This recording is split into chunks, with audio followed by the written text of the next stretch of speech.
Every parent should have a plan, and that plan should be conveyed to the child. What happens if you're abducted? Ask them.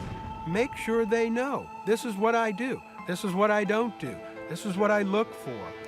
They should know what to do. First of all, in my opinion, it's an art to raise a child. There are some guidelines, but there are no set rules. Focus on specific, concrete safety rules that children can follow. Kids generally know that the world is a dangerous place. If you talk about the dangers along with the things that they can do, I think overall they feel empowered and more safe. There's a certain step, a sequence of events that needs to happen in order to make sure that the learning did take place, truly, and at a depth at which it can be drawn if stress happens. I think it's important, say if a child's going to learn a self-defense program, that the techniques that they're going to learn are techniques that a child can learn quickly, easy, and again, like I said, easy to retain. A parent needs to know what's out there. Parents are always telling their little children, don't talk to strangers, don't get into cars with strangers, don't take food from strangers, all these things. Well, there's a new stranger, and that's the stranger on the internet. If you don't make a point of taking time to listen to your child and hearing what they say, some pervert will. A lot of it really comes down to maybe two words: parenting and communication. Being involved in your child's life, knowing what they're doing, who their friends are, communicating interest in them, communicating that you love them, communicating that you're concerned about them. The best course of action for a teenager to be aware of what's going on as far as dangers go is awareness itself. But at the same time, it's important that children aren't afraid of everybody. Once again, it's valuable to let them know that most people that are nice are good people. But unfortunately, there's a few people that know how to act nice that don't necessarily have their best intentions in mind, and that's why we need to take certain precautions. If adults are not going to be responsible for communicating with their children, setting limits for their children, role-playing with their children, and being sure their children are safe, they have no reason to believe that their children are going to take care of themselves. Who is going to teach them? Chances are you've already taken many precautions to protect your kids. From installing smoke detectors, taking them to their scheduled doctor's visits, to giving them the gear to protect themselves when playing a sport. You have insurance policies on your car and house against fire, theft, flood, and earthquakes. But according to the National Center of Missing and Exploited Children, close to half of you have not educated your children on the dangers of abduction. You will not be able to keep your children in view 100% of the time. That's why you need to educate them, talk to them, and give them the ability to take care of themselves when they are confronted with or find themselves in a potentially dangerous situation. A confident, aware, and prepared kid is our greatest defense against child abductions. Empower your kids today. So let's get started with our first section. What you as a parent can do right now: make a child ID kit. David Jones is a detective sergeant with the San Diego Police Department. He's been in law enforcement for 27 years and has been investigating crimes against children for the last 12 years. He is also a father and grandfather. A child ID kit, or sometimes they're referred to as a life file, anything that pertains specifically to an individual human being and that human being goes missing. If we have medical information, lifestyle information, fingerprints, blood type, who their dentist is for dental records, anything like that is extremely valuable in trying to recover a missing person. And the less time that it takes us to gather that information, the more quickly we can disseminate that information not only citywide but statewide and then nationwide. And the faster and better chance we have of finding who we're looking for.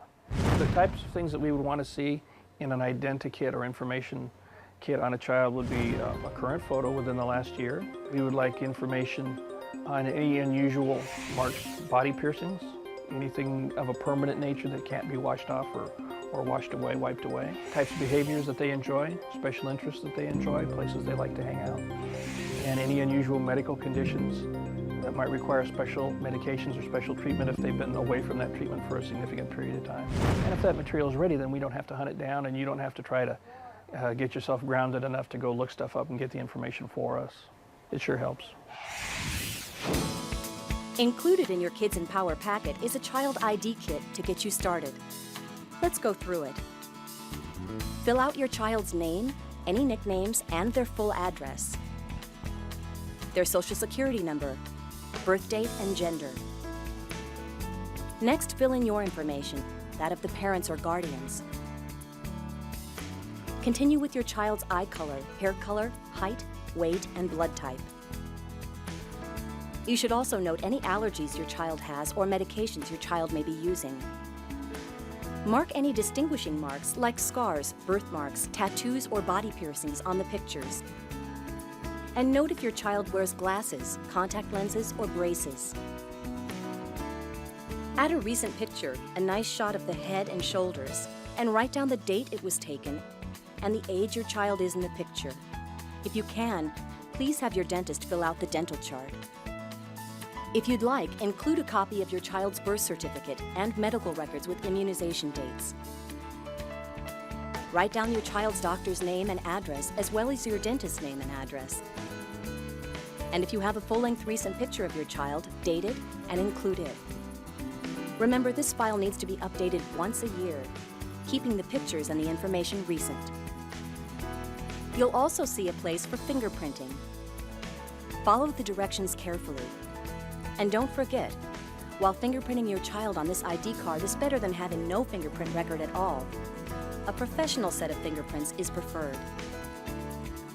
Check your child's school and your community center. Sometimes organizations come out to host fingerprint events. Maybe this is something you want to organize through the school, neighborhood, or a local church program. There is only a minimal cost involved, and this way every child in your community has access to professional fingerprints. Check out the Child Protection Education of America's ID Me Now program or the Emergency Identification Services at 866-334-7225.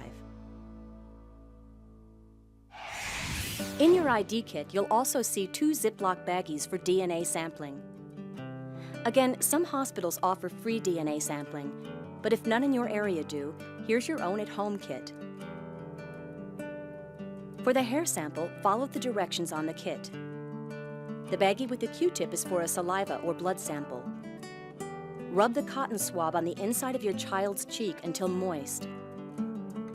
Let it dry for 24 hours. Place it in the baggie, seal it. With a permanent marker, label it with your child's name and the date of the sample, and then store it in the freezer until needed. Should your child scrape himself or get a little cut, you can do the same with the blood sample.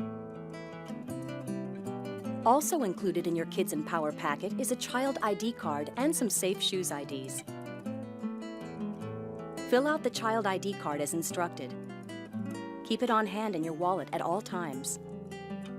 Think about having extra cards on hand that can be given to a babysitter or family member, or whoever will be taking care of your child.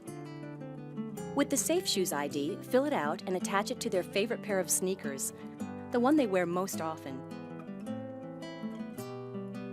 As we'll explain later, a shoe is something your child can kick off if they are being abducted and leave as a clue, which will help you and law enforcement enormously in bringing your child back home safely. You can also teach your child, should they ever find themselves separated from you or lost, to remove their shoe and hand it to a friendly adult. They now have all the contact information they need to bring your child back to you safely. A child ID kit can make a huge difference to law enforcement should something happen. It's simple and easy to put together, so do it as soon as possible.